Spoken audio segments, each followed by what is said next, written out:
ससुर से ननदी आवे आंगने में ठनगन करे आंगने में ठनगन करे ओ भाभी देना दे तू सोने के कंगनवा भतीजे ने छावर हो भौजी देना दे तू सोने के कंगनवा भतीजे ने छावर हो काऊ काऊ ननदी कहत लाजे लागे ननदी कहत लाजे लागे ननदी हो ननदी कंगना तो लाई गे मुसरिया कंगनवा कहाँ पाइबे ननदी कंगना तो लाई गे मुसरिया कंगनवा कहाँ पाइबे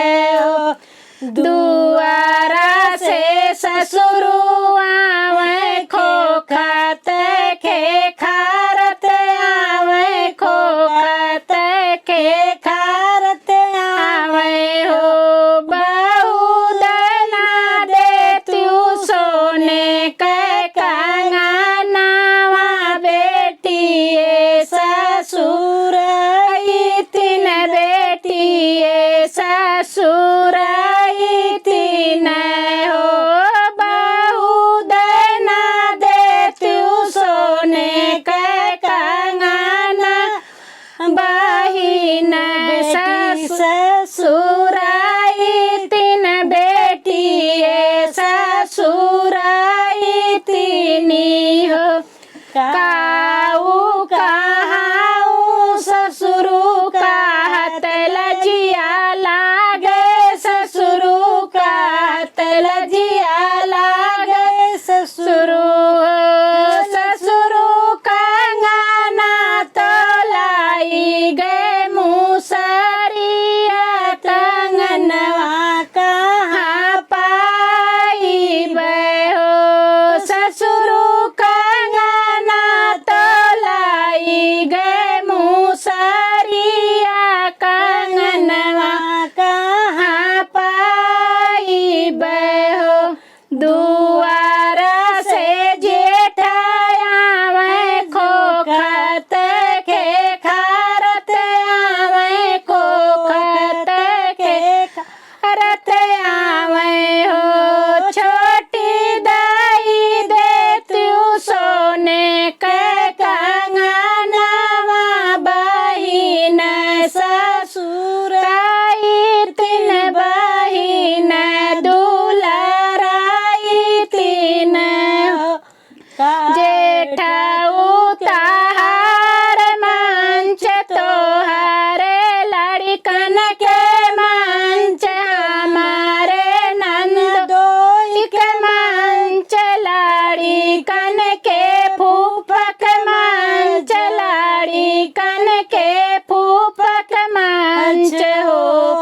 जेठा कंगना तो लाई गे मुसरिया कंगनवा कहाँ पाइबे हो जेठा कंगना तो लाई गे मुसरिया कंगनवा कहाँ पाइबे हो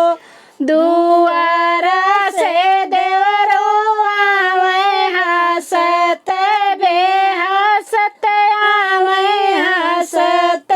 बेहसत आवे हो भाभी दाई दे तू सोने के कंगनवा बहिन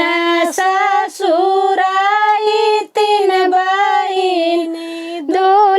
दुलाराई तीन हो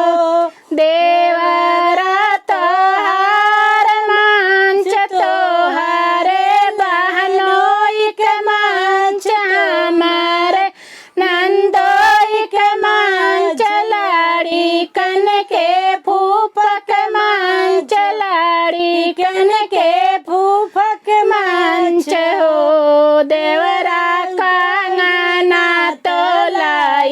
गए मूसरिया कंगनवा कहाँ पाइब ओ देवरा कंगना तो लाई गए मूसरिया कंगनवा कहाँ पाइब दुआरा से पियाया मैं बाबू रे के डंडा लावे बाबू रे के डंडा लावे हो वो तो धमारे कावे लागे उठ के कंगना फेंक दियो